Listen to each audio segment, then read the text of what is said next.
In a world where there's the rich, the middle class, and the poor suffer trying to find an ounce of hope. The rich devour. They leave no trace behind and consume to become undefiable. On the other hand, the middle class are either one step away from losing it all or one hope away from achieving the near impossible. We look forward to hope and dreams and a chance to bring it all home. With those with flaws and the thought of staying average and nothing more, with no hunger to be great. Who can feed those hopes and dreams? As William wakes up, he is alarmed by the daily mailman and constantly reminded of his inevitable bills that stack up as days go by. Man, the weekend went by fast, and now it's time to head into the office for another boring 8 hours plus lunch.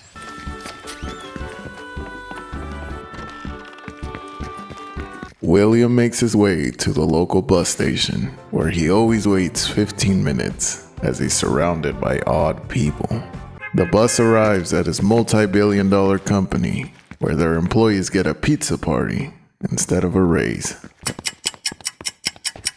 William arrives home, prepares his instant meal, and turns on the news. As of 2027, March 3, our economy has suffered great damage beyond repair, with gas prices rocketing, unemployment rates settling records, and our people unable to afford homes, groceries, apartments. Many reporters continue asking the country leader about the issues, but he refuses to answer and keeps escalating problems instead of fixing them. With our government, not only its people, their billionaires taking over the media and market continuing to grow and letting the others drown. Man, things are getting bad out here. I know I can do something about it, but I'll just complain and expect a change. Days pass by, and the same habits continue. William wakes up, works, comes home, and repeats. Everything seemed normal. William followed his usual schedule, but one fateful day, he opened his daily mail, only to find out he no longer could afford his bills. It was a complete shock. He had asked himself, why was his life so cruel? Did he get too comfortable? Did he really believe he could adapt? William accepted his fate. He believed he was too much for him to do. With all these bills, with my country declining, I can't remember the last time I considered anything cheap. This country is not what it used to be.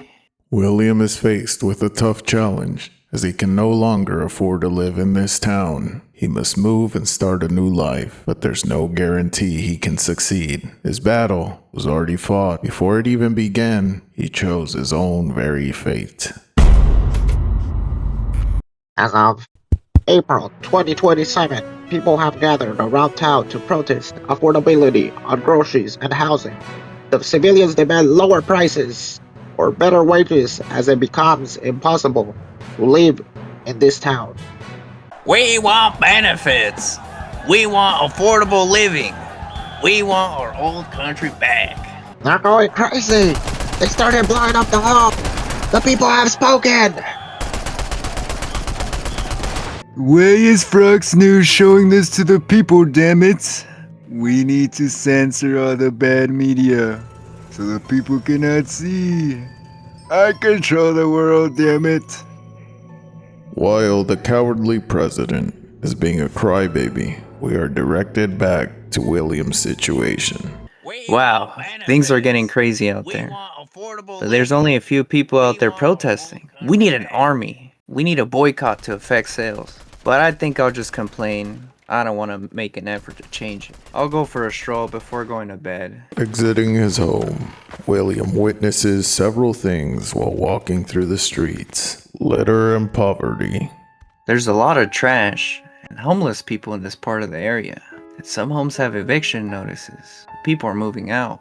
Middle to upper middle class. Passing the sketchy area, there's the suburban area. Some people with nice luxury vehicles, and they're nicely dressed.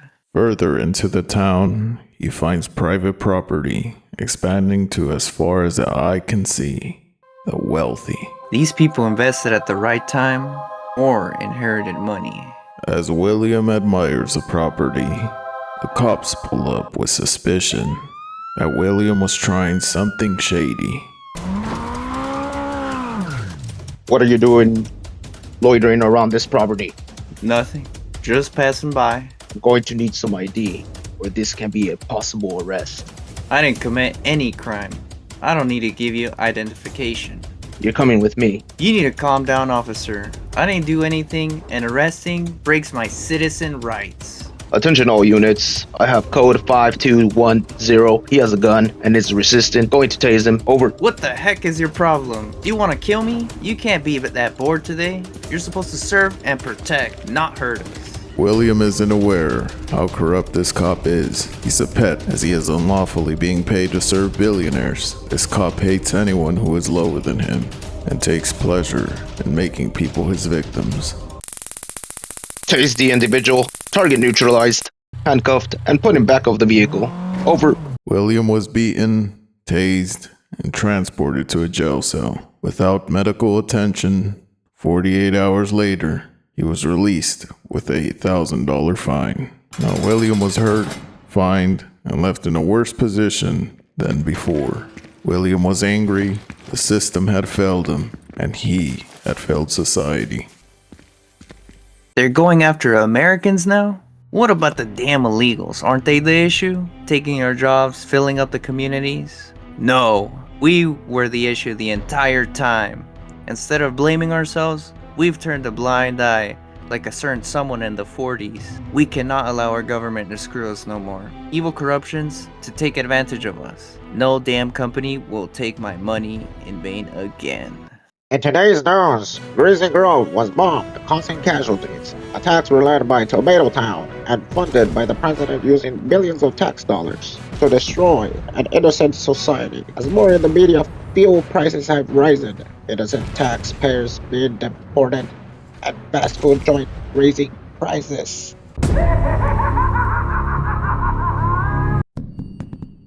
The nation divided.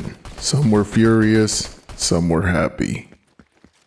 Both groups hated each other and cannot come to an agreement, even if it meant saving the world. Man, why did Prime Minister Tomato Man destroy Greasy Grove?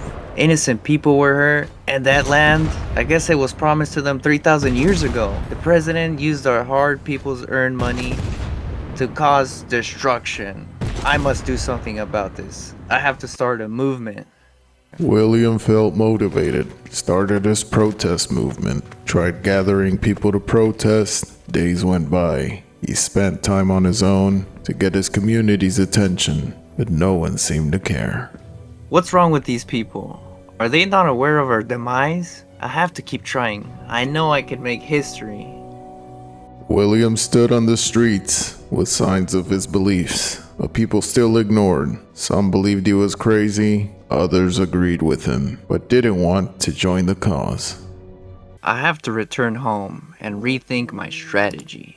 This isn't working out. As William returned home, he was shocked at what lighted his eyes with a burning feeling. His home was set on fire by the opposing side.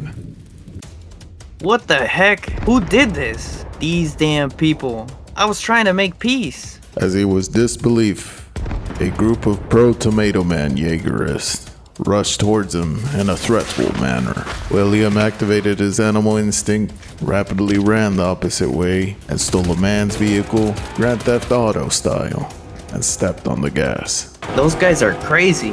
They're after me. I cannot return home. I must move on. What did I do to deserve this? I was just trying to make peace.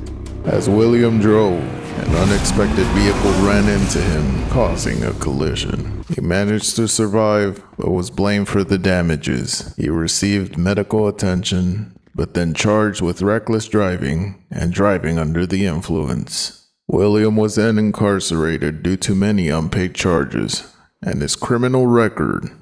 Behind bars, he was angry, but he had all remembered one famous line from his favorite anime. Now, this world shall know pain. William had learned how cruel and corrupt his nation is, and that his people would never contest anything. Despite the unfairness, We all enjoy our private lives, while we are controlled, monitored, and kept in check like puppets. Humans will be their own demise.